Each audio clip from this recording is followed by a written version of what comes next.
I just remember my first one was Snake in the Eagle's Shadow and seeing Jackie Chan. So I knew Jackie Chan. We want you to come out to California and we want you to star in this movie with Sylvester Stallone. And then we were going to have Kevin Sorbo in it as well. He read the script and loved it. And this whole underground city was involved, and it was like all bones and everything like that, like real bones that.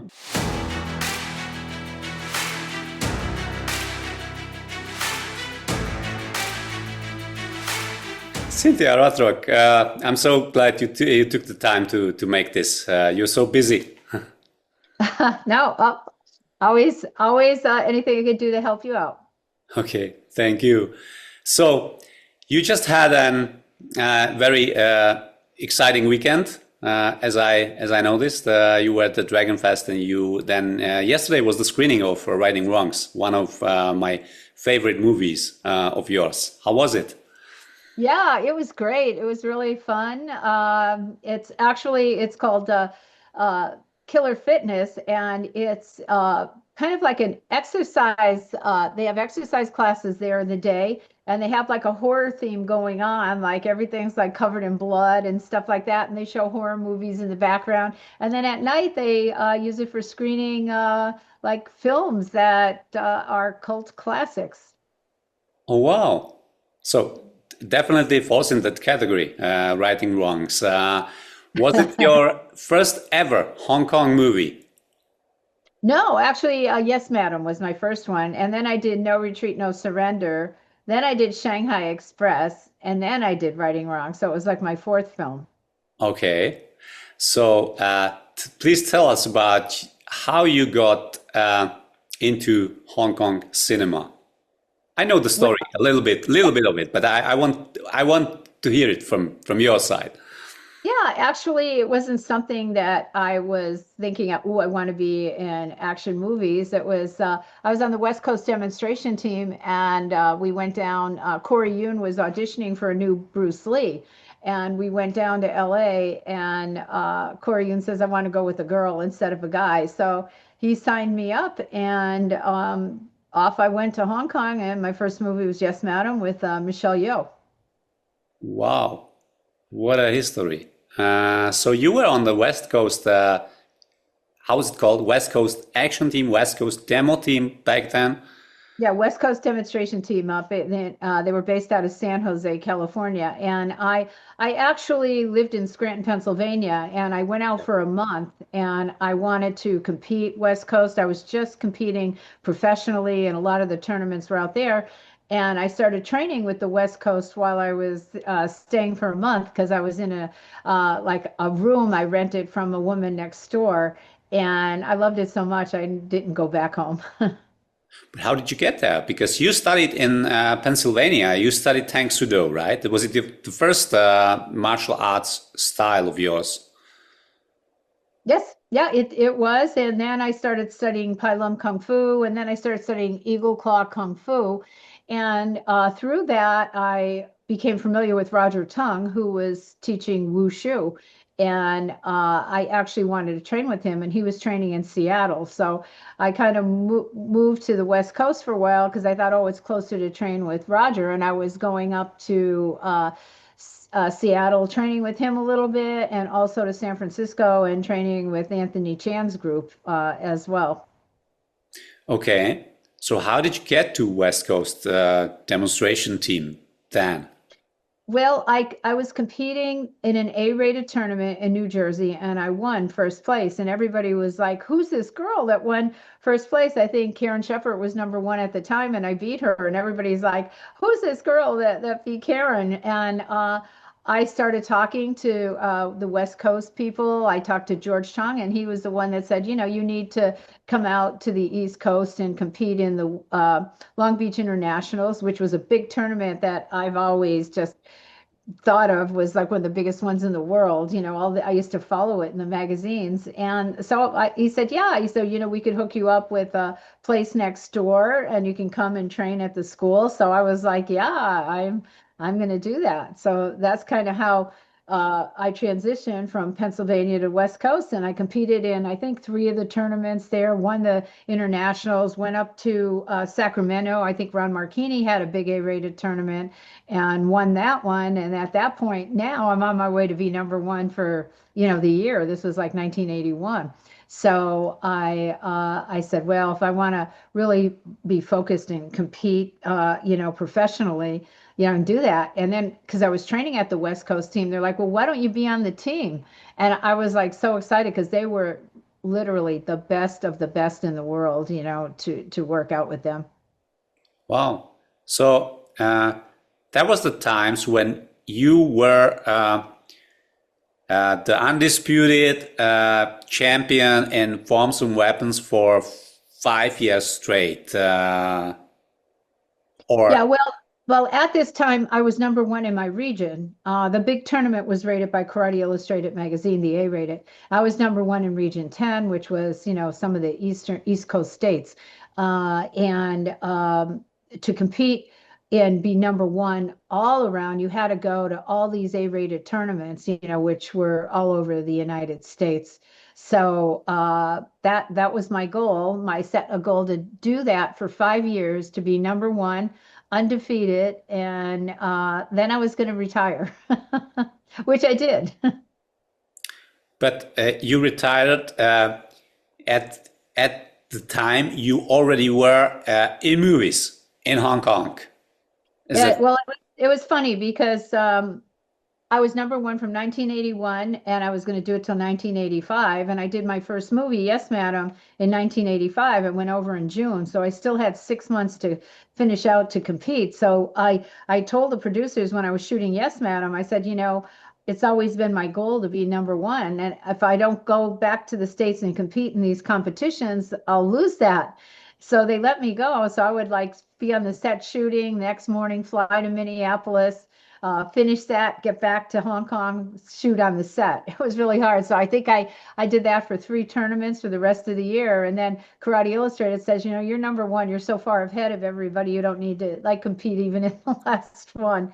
So I reached that goal. And, when I was doing Yes, Madam, I didn't really think I was going to be a Kung Fu action star. I thought, I'm just doing 1 movie and that's it.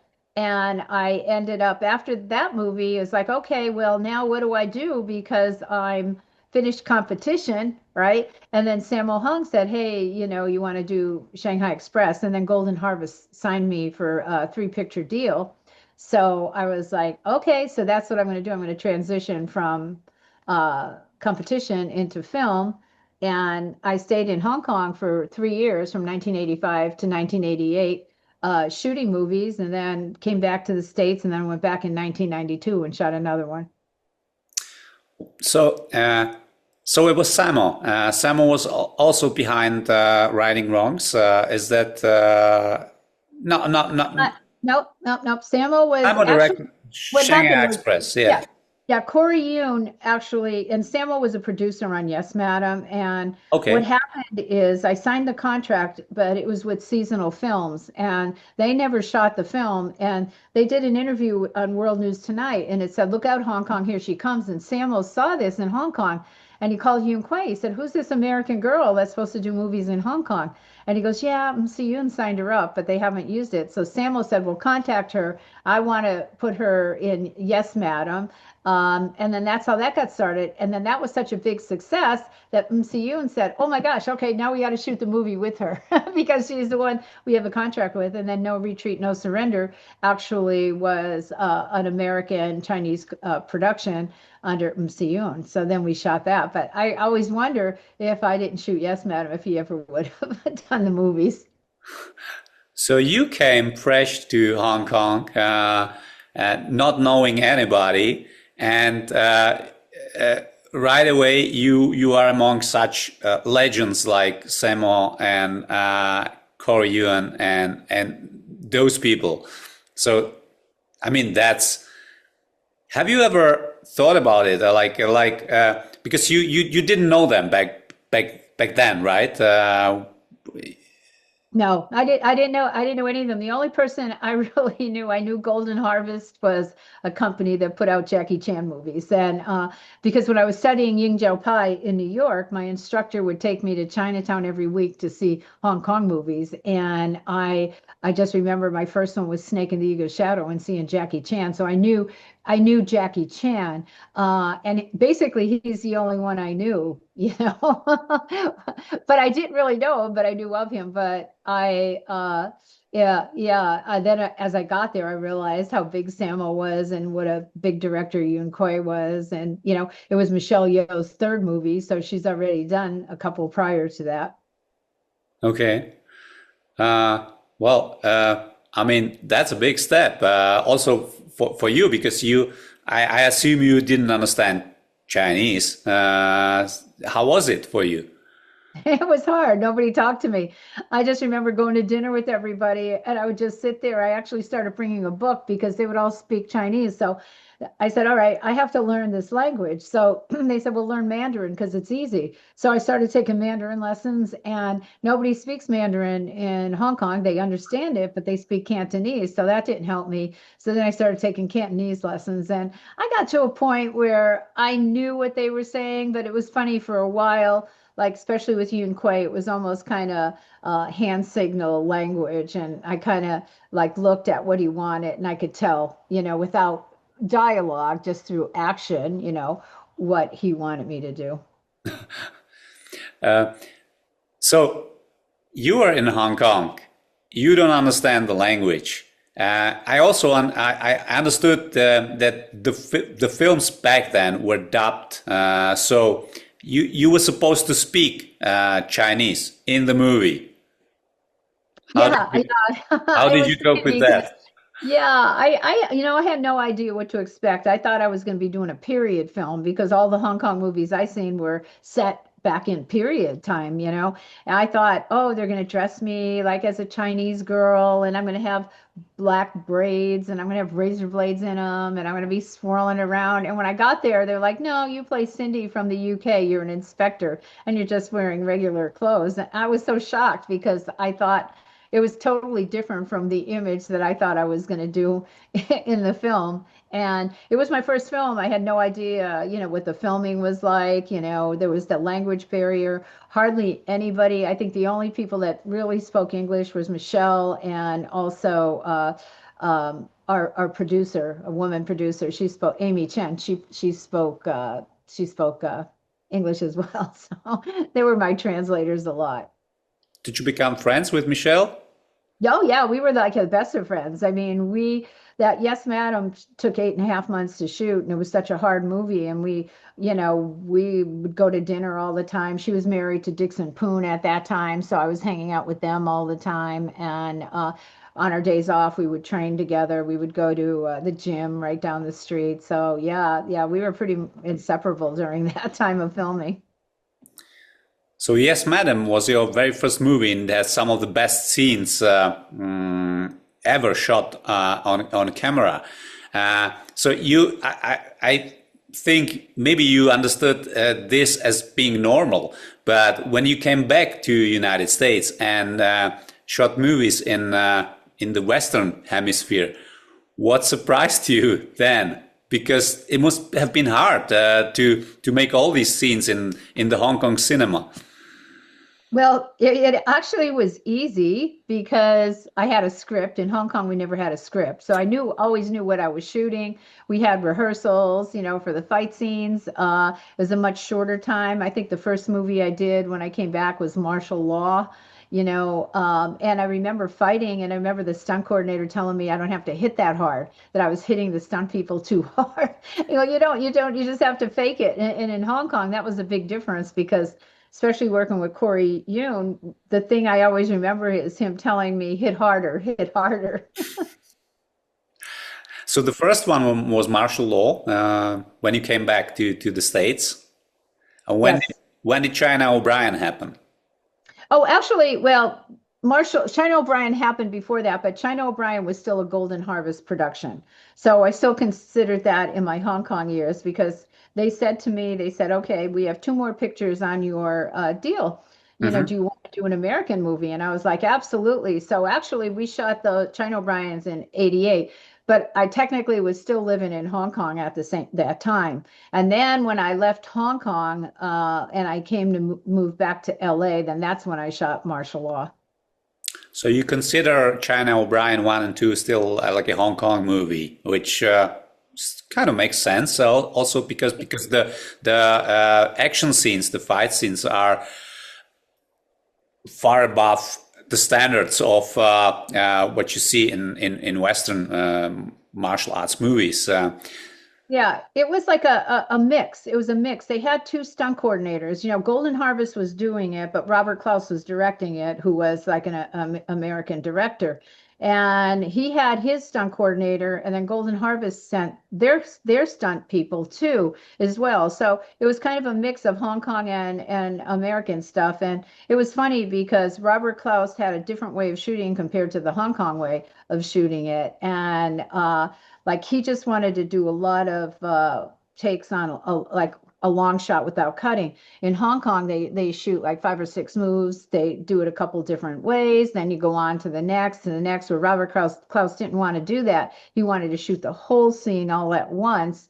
And that's not like the Hong Kong way of doing it, because they like to do a lot of inserts and stuff like that. So I remember there was a little dissension, going on between some of the fight scenes, like how we were going to shoot it. But I was used to the Hong Kong way, so I always preferred that.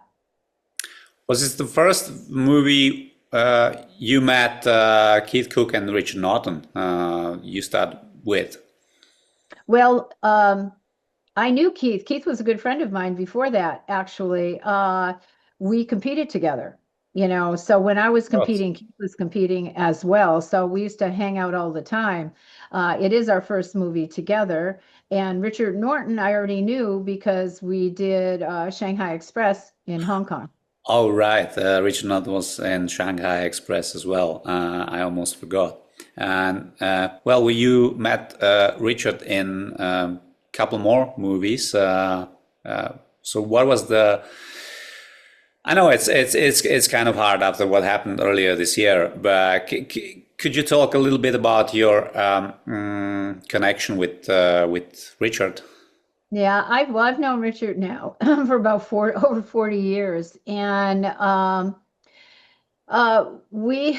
when we did Shanghai Express, we ended up doing, I don't know the order, but we did Rage and Honor 1 and 2, we did the China O'Briens, right after that, because Golden Harvest knew of Richard because, he worked on Jackie Chan films, and we became really good friends. And a lot of people used us in film because they knew that the movie was going to be successful, because we were a very good team to fight with. The producers knew if we have Cynthia and Richard, it's going to make money. So we ended up making so many movies together, and people tagged us the Ginger Rogers and Fred Astaire of martial arts because we were such a compatible team to fight. And that's why I really wanted him in Black Creek, and I wanted, him to be the main fight scene in the end, because and I wanted Keith too, because here in a way is a reunion of China O'Brien, that hasn't happened since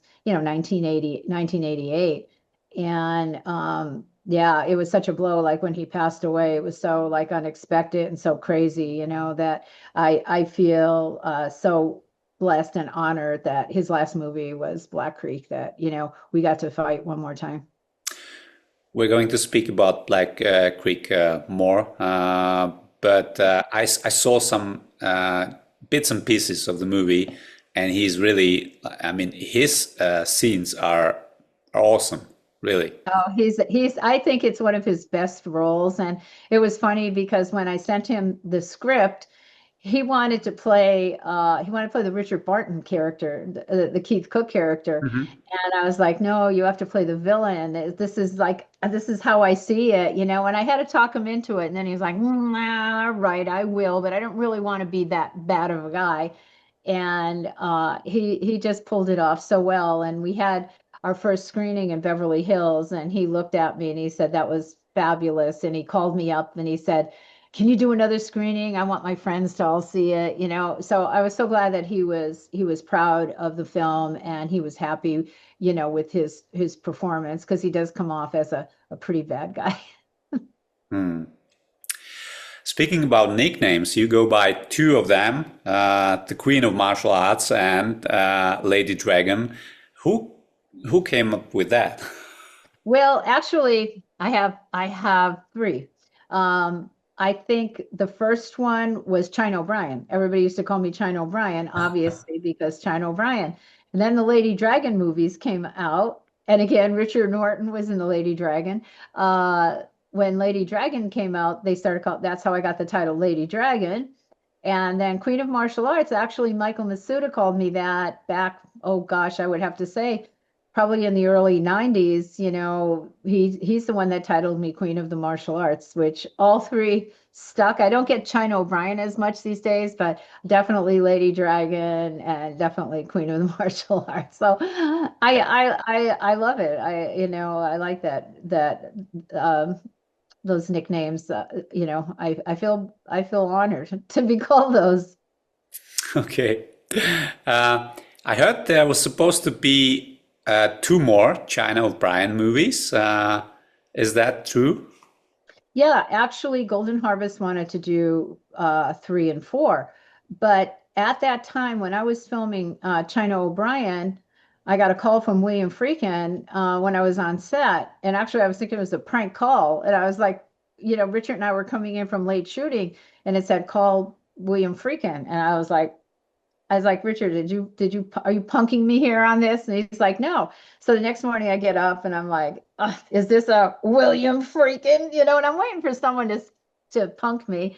And he goes, yeah, I just directed Live and Die in LA and Cruising. And, you know, we want you to come out to California and we want you to star in this movie with Sylvester Stallone. And when I was shooting China O'Brien, I went out there and we signed a contract to do it. And it was like a pay or play. It was like more than I ever got paid to do, and I didn't even shoot the movie. But what happened is they're like, okay, I met with Sylvester Stallone, William Friedkin, Joel Silver was the producer, the guys that wrote RoboCop wrote the script. And Golden Harvest said, well, now we want you to do 3 and 4. And then they hooked me up with ICM with Stallone's agent, who was big. And he was like, no, you can't do those films anymore. And I regret that. I wish I would have done it. I mean, they were offering me a lot of money, a lot more than I got paid for China O'Brien 1 and 2. But, you know, their team said, no, you know, you're going to do this movie with Sylvester Stallone. You know, we can't have you do that. And then the movie with Sylvester Stallone never happened. And then at that time, then Golden Harvest they were moving on. And I think Raymond Chow, who was the owner, was sick at the time. So they all let it slide. But, you know, with my new production company, I really would like to do a China O'Brien 3, like now in the later days. So we've been for the longest time trying to acquire the rights for it. And unfortunately now, you know, we have the idea for the script already, and so now we have to change it a little bit because of Richard's passing. I understand. Okay. Well, so after China O'Brien, what was the next interesting project, next interesting movie for you? Yeah, well, then I did martial law, you know, and then I did Fast Getaway. So I started getting roles now that weren't all action, that just had action in them. I did the reunion of Dukes of Hazzard movie. You know, it was movies that I did a little bit of fighting, but you per se wouldn't say they were action, but it was great, you know, because I'm working with like Corey Haim, Leo Rossi, you know, I did Sworn to Justice, and I worked with the amazing, incredible Brad Dourif in it, you know. So I started, I did Irresistible Force with Stacy Keach. So I started getting like other kind of roles that weren't like the Hong Kong movies, but, you know, they still incorporated some great action in as well. Did you ever count the movies? You're credited in over 70 of them, I think, and in many of which you have a lead. Do you know the exact number? No, I don't. I go with about 70. I think many years ago I started counting them, but it's hard because some movies are in different countries, they title them different. Oh You yeah. know, I think Yes, Madam was in the line of duty or something, but yeah, I have done quite a few of them. Oh, that's really mixed up with all those titles. Yeah, I get it. But is there any special movie along these lines, like which you really like cherish in your heart? Oh yeah, Besides Black Creek, of course. yeah, right. Yeah, I really liked Sworn to Justice when we did that because I felt like they were taking me a little bit more serious instead of like the girl next door that's just fighting and, needs the guy to come in and save the day at the end of the day. So I thought that was a turnover in my career. I started studying acting classes. More, a lot more because of that film. And so that one, I really like a little film that I did called Santa's Summer House, which was not a fighting movie. It was a Christmas movie, and I love Christmas, so I love doing that. Martial Art Kid, I really enjoyed that as well because I thought that had such a great message about bullying, for kids, not to be bullies. So I think of all the movies I've done, like those kind of stand out a little bit in my mind. Hmm. Um, so now we're slowly coming to the most recent one. What made you do your first own movie, Black Creek? Well, because sometimes when I see my other movies, I get a little disappointed. I'm like, well, why didn't they use this part of the fight scene? Or, oh my gosh, that lighting is bad. Or, I just felt like nobody really cared about the overall film. And my partner, Robert Clancy, said, well, you need to do your own movie. And we're like, yeah, well, that's a lot of work, and I don't know. And he goes, no, we could do it. So he said, okay. He said, let's think about it. What kind of movie do you want to do? And I said, a Western. And he's like, a Western?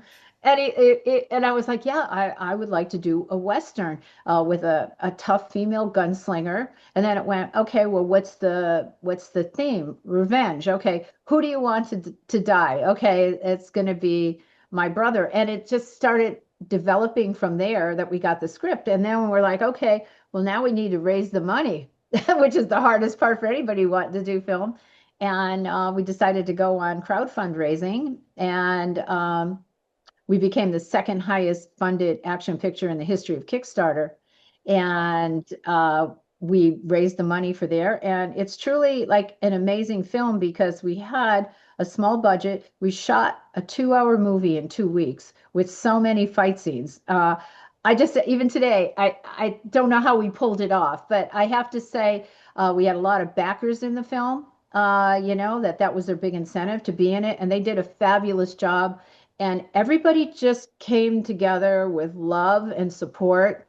And we pulled off something magical that I really, really think it would be very hard for someone to do this kind of movie when you see it with a $400,000 budget and a 2-week shoot. It's crazy. So we already have the script for Black Creek 2, and hopefully we'll have a 30-day shoot. and more than double the budget. So I'm really excited about that. So if I could bring what I did, for $400,000 in a 2-week shoot, I can bring you something amazing, with a 30-day shoot. So. Was there ever a moment you thought, "Oh, what have I done? Is this is too much?" No, I never did. It's taken 2 years of our life from the start to the finish because even with the editing, I was so involved in the editing. It was like I wanted to make sure you are not going to see a miss in this movie, that all the fight scenes are realistic, that are brutal. Like I didn't want any, flips or splits or stuff like that. I want it to be dark, gritty, and brutal, realistic. This is a serious film, has very strong women in it that I want it. And yeah, it just it just worked. And I wanted all my action stars in it. And obviously I couldn't use them all, my friends. I have so many because it was a small budget. So I had to keep the characters really small. But in Black Creek 2, I'd like to have some other ones come in. So I'm really, it was funny because we were on Amazon Prime, Apple TV, Fandango, and we're hitting the English speaking countries now, and then they're going to go off into the other speaking countries. But it was so exciting to see this little film. Like we were in the top 10 on Apple TV, like next to like I think the smallest budget picture was $40 million. So to see our little film up with the big boys was insane. It was so insane, you know, and I just have to thank everybody for watching it. And I can't wait until it gets to the different countries. And I'm so excited that we're doing the premiere, our first premiere of Black Creek in Europe. And it's so great because, you know, the only country I think that is seeing it other than the United States is Canada, Australia, and the UK.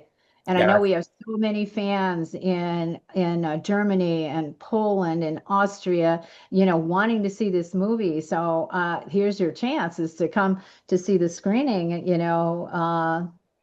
And I know it's not Prague. I keep saying Prague because we fly into Prague. But what's the city in? It's the city? Well, the city is called Náchod, and it's a small city in at the border with Poland. Yes, we're going to have the screening there in a real cinema, which is like 111 years old, I believe. I was told it's like over 110 years. Yeah. But it's small, but it's very nice. And yeah, I'm looking forward to it because, like you said, it's. I think it's streaming just in the UK. But in continental Europe, I don't think so. Maybe it's not yet. Because of the limitations to English-speaking countries only. So we're going to screen it with Czech subtitles, and hopefully the fans and viewers all around Europe can see it soon.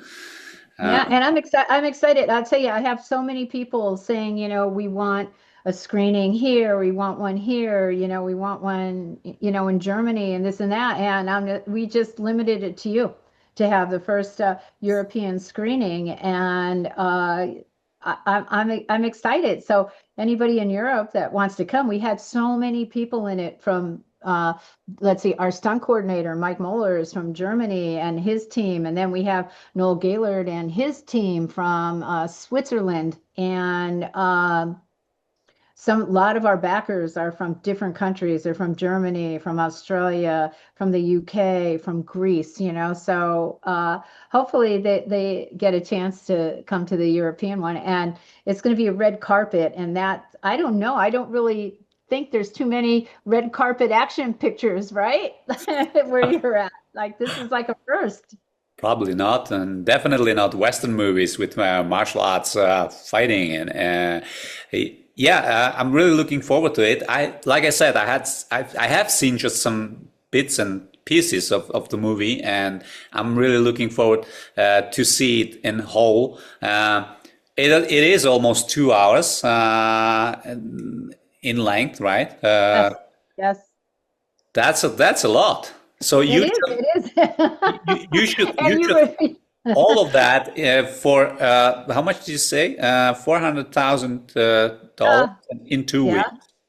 Yeah, in two weeks shoot. We had a 15-day shoot and we lost one day because we were over budget. We're like, oh my God. So it was very stressful. I guess the most stressful thing, to get back to your question that you asked, was making sure the movie got completed, that we got all of the scenes in. But yeah, when people see it, it's just hard to believe, you know, that it, you know, Dr. Bob, you know, who is very known in the martial art world, you know, he was at the screening, but he saw it with his friends on TV, and he goes, it looks like a $5 to $10 million picture. I'm so proud of you, what you guys done. And, you know, for me, every penny went into the filming. And we just had, like I said, we had the cavalry, and we couldn't afford all the horses for the cavalry because it was like $500 a day horse. So we're like, well, we have 3 horses. And then our head of the cavalry guy says, my cavalry is all coming in on horses. I'll pay for the rest, And our music, we have like incredible music people. Like we have Mark Shear, we have Benji Gunther, and he did the music for George Strait's #1 that's just out now. He did our music. And then to top it off, we have Jim Peterick, and the last song that you see, it's called She Scares Me. Jim Peterick co-wrote Eye of the Tiger. And I was seeing an interview that he did, and they go, Jim, so now you're doing music for film. He goes, yeah, I did Eye of the Tiger for Rocky, and She Scares Me for Cynthia Rothrock. So to even be classified with Rocky, I mean, and everybody just kind of, wanted to be part of it, and I'm just glad. I think that, we brought even more than what, we promised to bring to the screen. You plan already Black Week 2. When is it going in production, or when are you going to start shooting? Well, we just finished the script, and we have it sent to someone that wants to invest in it. And our director is James Marlowe. He was a big part of Black Creek 1. His company did all the editing, and he was a big supporter and backer, and he does films. So we're working with him on this one. We're hoping that as soon as we can get the incentives out to everybody that want the DVD, we're waiting for our distribution company to give us an okay to send those out. We'll do that, and then we'll go into pre-production. But we hope to shoot, the script is final. We hope to shoot spring of 2026. Okay, how difficult is it to make all this work around the movie itself? It's not just stand in front of the camera or behind the camera, because you do so many. You have to acquire so many positions in the movie. Yeah, it was tough. I was wondering how I was going to be able to do that, because normally when I do a movie, I just go in my trailer, study my lines, but I had no time to go in my trailer and study the lines, although I knew the script quite well. So I had to be on set all the time. If there was any issues, deal with the issues. Robert and I did the wardrobe, because they were like, yeah, the wardrobe is like $95,000. We're like, oh, we don't have that. So we literally kind of did everybody's wardrobe ourselves. And luckily, a lot of people brought their own wardrobe, but we would look at it and say, oh, okay, that doesn't work, this works, we need to dirty this up, because nobody could look like they had brand new clothing. And then, you come on to it as, with the editing and with the music, and, saying, yeah, I like this, but I want more of this, I want, more of this in there, so it's been like, I mean, I love doing it. I want to do my own movies, and the main reason for that is because you can control it. Like I could say, yeah, I don't like that move. That doesn't look good, or that person, we got to have a better angle on that, or you know what I mean? I'm looking at it, every little piece of frame, to make it the best I could. And I don't think most people do that. They just kind of look at the whole thing and, oh yeah, that looks good, and put it on there. But I've always been such like a perfectionist to do the best I can. So we put in, like, even up until our first screening, like 2 nights before, we were still doing a little bit of editing and trying to, go over it and make it better and better and better. So I love the process. Like I said, it's been 2 years of work, doing it, but I think, the outcome is very successful and definitely worth, all that. I've learned a lot. So learned like what not to do next time, and how to make it more efficient. And, so it was our first, so we learned a lot. You have many of your friends in the movie, old friends from the martial arts, yes, and also movies, of course. So there's Bennett Jett, there's Richard Norton, we've talked about, there's Keith Cook, there's Keith Vitale, and many more. Is there any other name that you would want to have in the movie but couldn't? I missed Don Wilson, of course. Yeah, Don and Marcus Taylor was in it. Forbes Riley, who's like #1 fitness expert and also like a highly motivated speaker. Chris Howard, again, who is another motivational speaker. So we have a lot of people. We have Steve Hayes that makes an appearance in it. You know, a lot of martial artists are in it. But I think, you know, for the first one, the cast was how it should have been. And then the second one, yeah, you know, there's people that I have a wish list that, oh, I'd like to get this person in, you know, and use different martial artists. I think the only one from the first part, well, we have 2 characters that will be, actually 3 characters that will probably be back in the sequel, but it'll be a whole new cast of bringing in as many martial artists as I can. Because I noticed just recently there was probably one of the first pictures or graphics of the movie, and there was Olivier Gruner named in the movie, but he didn't appear in the final movie. Yeah, he'll probably be in part 2. Olivier ran into some issues, and we just said, hey, let's just have you in the sequel instead of the other one. Olivier and Billy Blanks originally was going to be in it too. That's right. Yeah.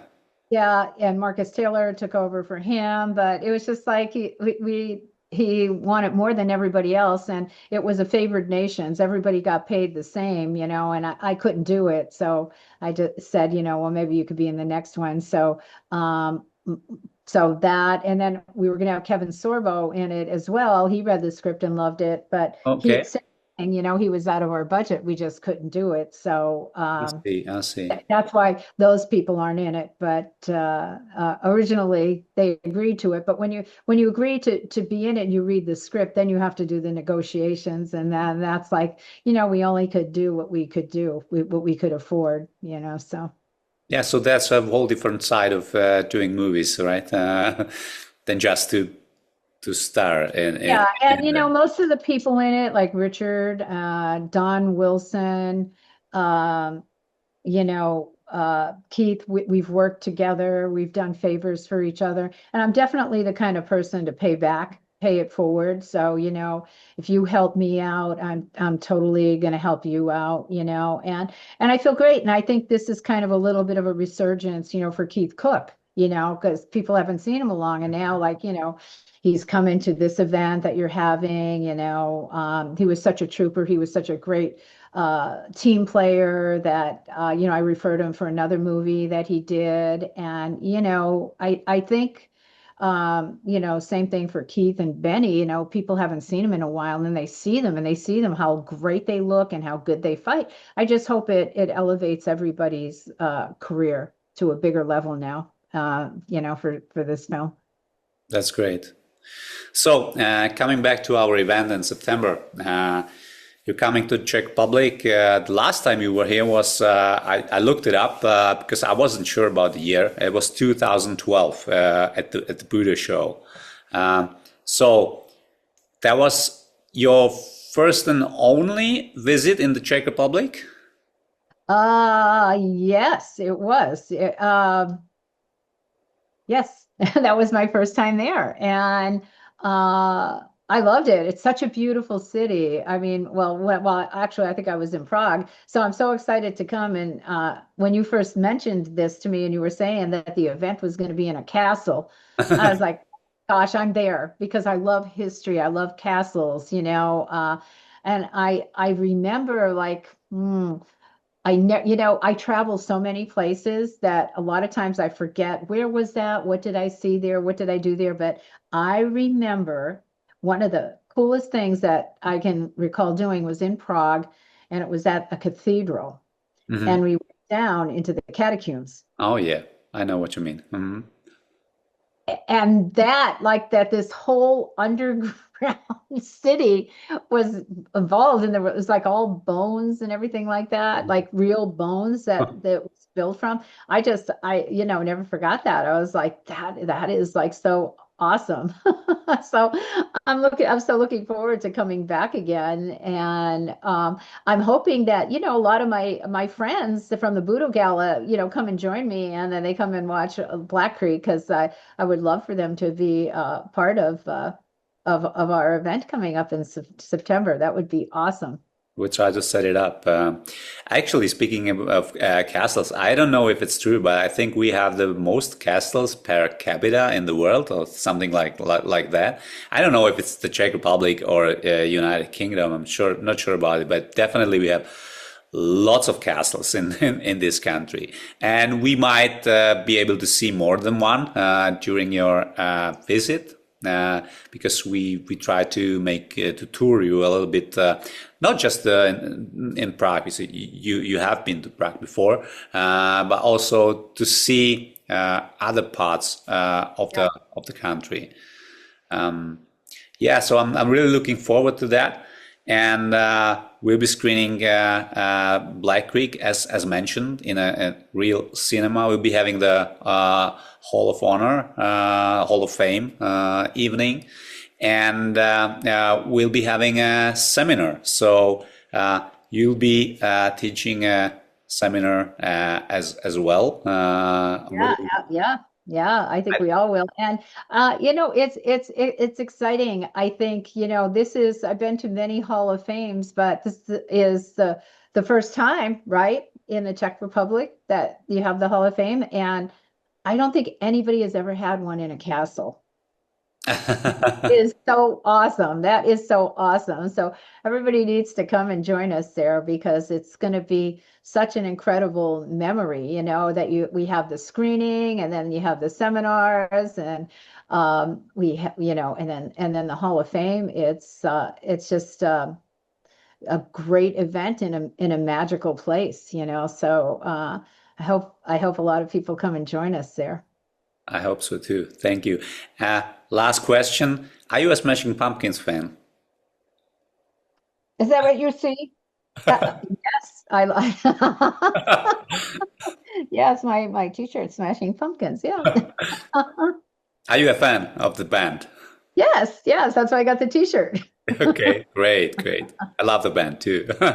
So, Cynthia, thank you for taking the time to do this once again, because it's very important. We want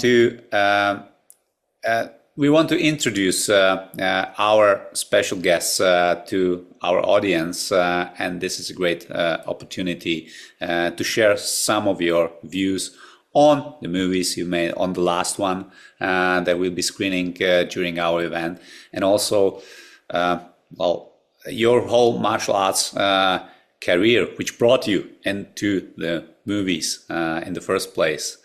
I hope to see everybody in Náchod on September 12th. Yeah, and I want to say, don't miss this opportunity. We don't know how many opportunities, that we come across, because I know Richard Norton was so excited to come to this event, and you guys were in talks about him coming, and, we were going to have him and Keith and Vitaly Keith Cook, like a big cast there. And unfortunately, you never know, when your time is up. So it kind of scared us a little bit, with Richard, like, who was very healthy and everything, and I think he'll be with us there in spirit, and definitely, in spirit at the screening. Definitely. Okay.